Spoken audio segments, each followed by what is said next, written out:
I hope that somebody will call us and give us any information about anything. The boy you see is 15-year-old Joey Martin. Joey was a popular kid at school and a rising star in track, but on March 25th, 1996, everything changed. That day, in the rural town of Kerhonkson, New York, a heavily wooded area 2 hours north of Manhattan, it was pouring rain. As usual, the local school bus stopped on Sampsonville Road. Joey Martin rode this bus every morning, but that day, he never got on. Joey simply vanished. We have absolutely no idea where Joe is or what may or may not have happened to him. So anybody that knows anything, we really appreciate them supplying us with whatever information they might have.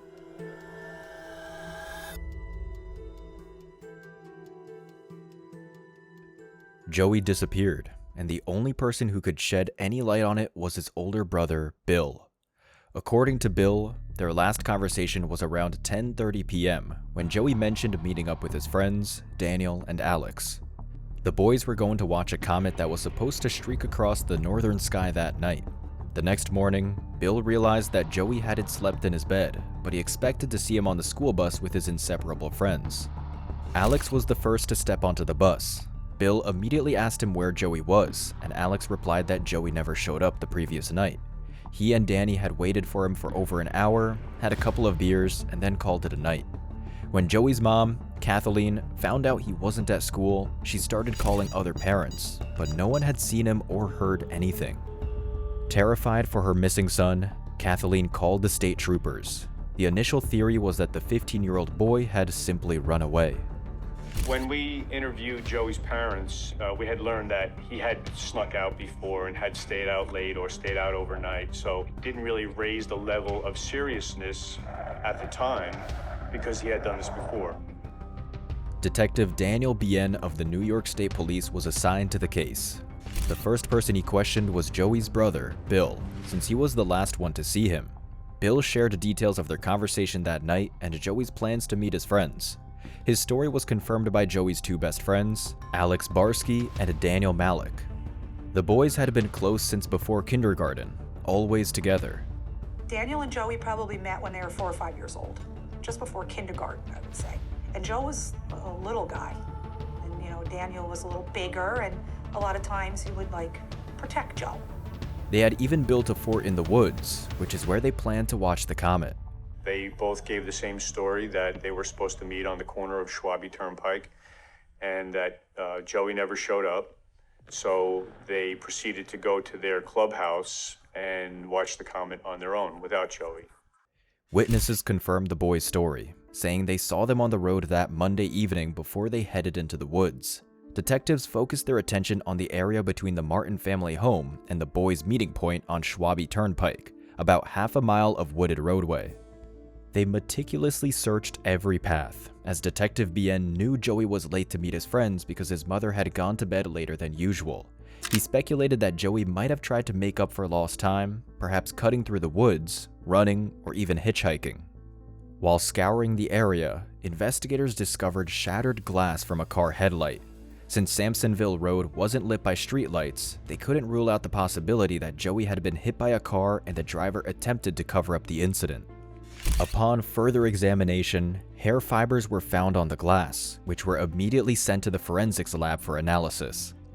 The results came back quickly. The hair on the glass wasn't human, but raccoon. The search expanded well beyond the area between the Martin home and Schwabe Turnpike. Joey's family, friends, and even the city's fire department combed through the forest, but found no clues. Detective Bien then decided to dig into Joey's family history.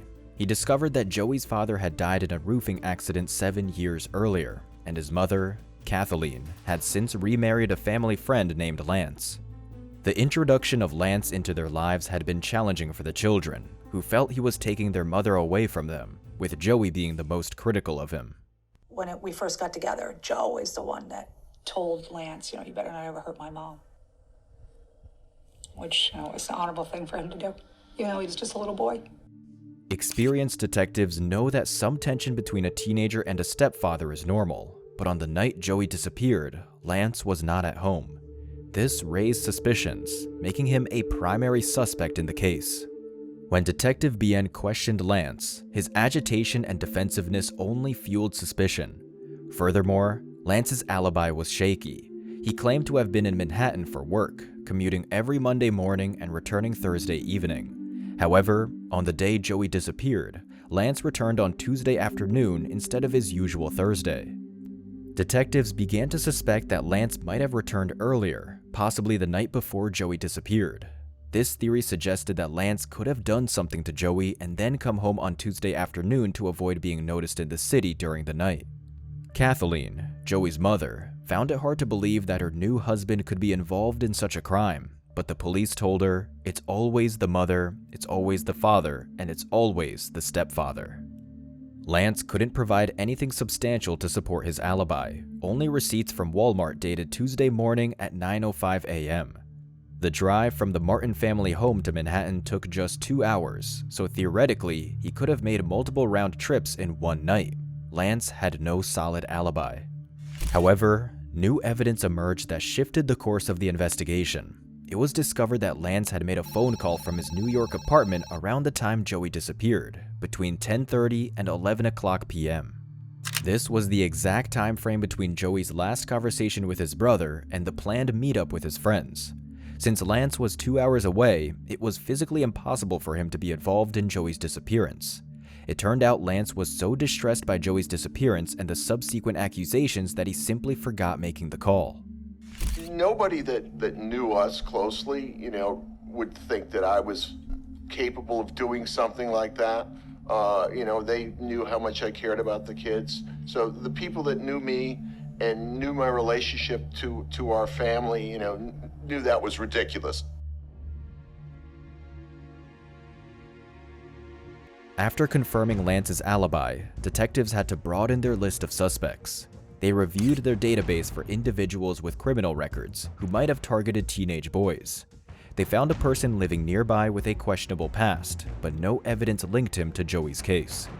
11 days after Joey's disappearance, Detective Bien revisited the wooded area near the boys' home, focusing on the makeshift fort built by Joey and his friends. There, he found several beer bottles, but no evidence suggesting that Joey's friends, Alex and Daniel, had lied.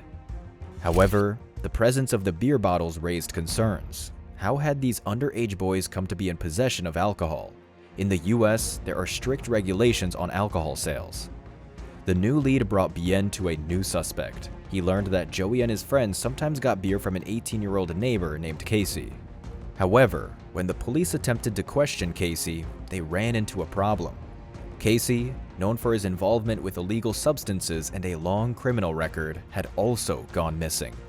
Police found out that Casey had stolen a cargo van and left town shortly after Joey disappeared. Detectives considered two possible scenarios. The first was that Joey had willingly gone on a trip with Casey, but Kathleen, Joey's mother, quickly dismissed this theory. He left his favorite jacket, his wallet with money in it, got over $30 into a 15-year-old kid. $30 is a lot of money. He always worked for his money. So I knew he would not leave those things behind. The second, more disturbing scenario was that Joey had been taken against his will. A few days later, the stolen van was spotted. A witness reported to the state police that he had seen the van about 22 miles north of Kerhonkson in Kingston, New York. This person went into the gas station to fill it up, and they saw a young blonde-haired boy in the truck with him. Law enforcement quickly dispatched patrols to the area. By the time they arrived, local police had already located and detained the van, arresting Casey. Joey was not with him, and Casey denied that Joey had ever been in the van. Detective Bien ordered a forensic analysis of the hair found in the van to determine if it belonged to Joey. Unfortunately, the results came back negative, and the investigation hit another dead end. I went to bed every night thinking of him, and I woke up every morning thinking of him. Sometimes not sleeping much, just wondering where he was and what was happening to him. 6 weeks had passed since Joey's disappearance, and the case seemed to be at a standstill. The investigation was expanded, and detectives began questioning students from other schools. As an athlete, Joey had interacted with many people at various competitions throughout the year. This led to a new lead, A witness claimed to have overheard two teenagers at a party bragging about getting revenge on Joey Martin for allegedly selling them poor-quality illegal substances. The witness provided such a detailed description of the conversation that Detective Bien felt it was worth investigating. According to the witness, the teenagers had taken Joey into the woods, stripped him, and tied him to a tree. Joey had begged them to take the money instead, but they told him it was too late. They then shot him in the knees and left him in the forest. Law enforcement once again scoured the wooded area, but they found no sign of a body tied to a tree. It turned out to be nothing more than a fabrication. After several months, Joey's family, feeling desperate, did everything they could to keep their son's case in the spotlight. Lance and Kathleen knew someone must have known something about Joey's disappearance, so they turned to the media. We have absolutely no idea where Joe is or what may or may not have happened to him. So anybody that knows anything, we'd really appreciate them supplying us with whatever information they might have. I hope that somebody will call us and give us any information about anything. Their appeals captured the headlines, and with Joey's photo and details prominently displayed in missing persons reports, his case finally received nationwide attention. Investigators were overwhelmed with calls, which became a problem as each tip had to be thoroughly investigated. One such lead even took them to Canada, but it turned out to be fruitless. On the anniversary of Joey's disappearance, his family organized a vigil to keep the story in the public eye. The event drew a large crowd, including around 60 to 70 of Joey's classmates, all eager to learn what had happened to him. The outpouring of sympathy and support from the community helped Lance and Kathleen feel less alone in their grief. Despite their efforts, no new leads surfaced, and after a year, the case seemed to stall, leaving the mystery of Joey's disappearance unresolved, until August 1997. That morning, 62-year-old George Allison left his home and found himself face-to-face with an armed criminal by his car. The young offender shot the elderly man twice before stealing his vehicle, a shocking event for the quiet town of Kerhonkson. With no witnesses, the only evidence the police had were two .30-06 caliber shell casings as evidence. 2 days later, a New York State trooper spotted the stolen car. The suspect was arrested, and the gun found on him matched the caliber of the shell casings. The shooter turned out to be 17-year-old Daniel Malik, a friend of the missing Joey Martin. Daniel was once again in the interrogation chair, this time for the George Allison case. He admitted to shooting the innocent man, but claimed he only needed the car and couldn't explain why he shot George. Given Daniel's violent actions, investigators wondered, could he have been involved in Joey's disappearance? At that point, investigators realized that Daniel might be the key to solving Joey Martin's case. However, Daniel stuck to his previous statements, insisting that Joey had not come and that he had nothing to say about his missing friend. Despite intensive questioning, Daniel provided no new information about the case from 15 months prior. The detectives decided there was no reason to doubt him. The situation was different in the small town of Kerhonkson, where rumors began to spread about an obvious connection between Daniel and his missing best friend. Local news reporters even managed to get a reaction from Joey's mother. Do I think Dan Malik killed my son? No, I do not. As far as him maybe knowing something about Joe getting a ride or going to do something before he met them, he might know something about that. Despite the speculation, Daniel remained silent, and public discussion eventually faded. He was found guilty of George Allison's murder and sentenced to a term of 20 years to life in prison, with the possibility of parole after 20 years. Kathleen, Joey's mother, had been approached multiple times by police with the suggestion of declaring her son legally deceased. She saw this as an admission that her son was gone, something she wasn't ready to accept as she never gave up hope. Joey's photo had been digitally aged several times to reflect what he might look like as he got older. The family faced the harsh reality that in the US, cases like this remain open until the perpetrator is found. Over the years, they dealt with numerous changes in investigators, each requiring them to retell their story and relive their grief. Every new detective would promise, "I'm assigned to your son's case, and I'll do everything I can." Despite this, Lance and Kathleen refused to give up. They continued to wait for their Joey.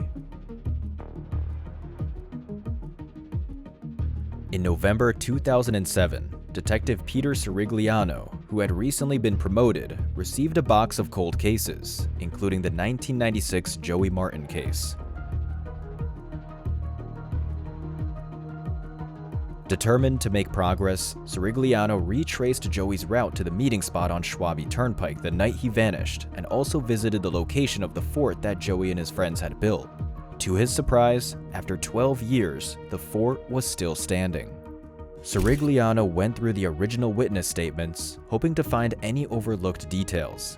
He reviewed the accounts from Joey's brother, Bill Martin, as well as from Joey's friends, Alex Barsky and Daniel Malik.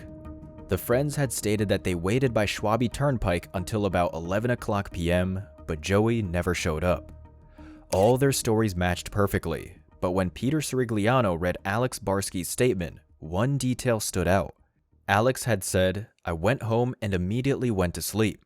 The word immediately caught the young detective's attention.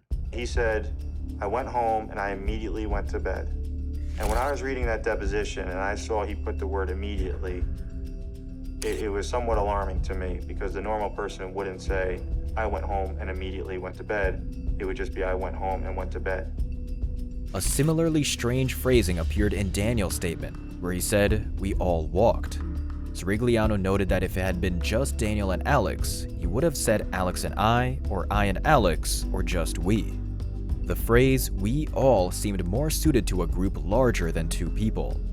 At that moment, the detective wasn't sure if these were merely inconsistencies in 12-year-old statements or if they indicated new evidence. Since Daniel Malik was serving a prison sentence, Sirigliano decided to re-interview Alex Barsky. He tracked him down in Brooklyn and brought him to the police station for further questioning. At the beginning of their conversation, Peter placed a photo of Joey Martin in front of Alex Barsky, carefully watching for his reaction after all these years. It was exactly what Peter had hoped for. Peter could almost see the lump in Alex's throat. After about 15 seconds of silence, Alex finally asked, "They're still looking for him, right?" Sirigliano replied, "No, Alex, he's dead." The reaction to those words was even more revealing. Alex's face quickly flushed red, but he stubbornly stuck to the same story he had told 12 years earlier. The detective then suggested that Alex take a polygraph test, explaining it could clear everything up, and if Alex was telling the truth, the police would never bother him again. Alex agreed. Later, the polygraph examiner informed Sirigliano that Alex Barsky had failed the test. As their conversation continued, and each time Peter sensed that a red-faced, nervous Alex was on the verge of confessing, Alex would ask to be excused to the bathroom. Sirigliano knew he couldn't push too hard, knowing his only suspect wasn't under arrest and could end the conversation at any moment. Peter shifted his approach, appealing to Alex's emotions. He spoke about Joey's family, the years of uncertainty, and how desperately they needed the truth to finally bring an end to this chapter. In the end, Peter placed his hand on Alex's shoulder and said, "Alex, you need to let this out. It's been buried inside you for too long. You've spent these 12 years looking over your shoulder, knowing this moment would come." The interview had stretched on for 13 hours when Alex finally blurted out, "What if I can't get you the body?" Sirigliano, stunned, realized that Alex had just confirmed Joey was dead, and it seemed like Alex was on the verge of breaking down and revealing what had happened in those secluded woods. Still trying to avoid a full confession, Alex added, "A piece of steel hit him." Sirigliano pressed for clarity, and at last, Alex dropped the careful wording and admitted that Daniel had struck Joey on the head with a steel pipe and continued hitting him over and over. Detective Peter Sirigliano convinced Alex to take him to the scene and show him exactly what had happened. They drove along Sampsonville Road, retracing the route Joey had taken that night, confirming that he had indeed hitchhiked part of the way. Alex explained that Joey had arrived around 11 o'clock p.m., as planned. Joey was in a good mood, suspecting nothing as they walked through the woods. But Alex and Daniel had already been plotting their sinister plan for days. The three boys arrived at their fort and drank a few bottles of beer.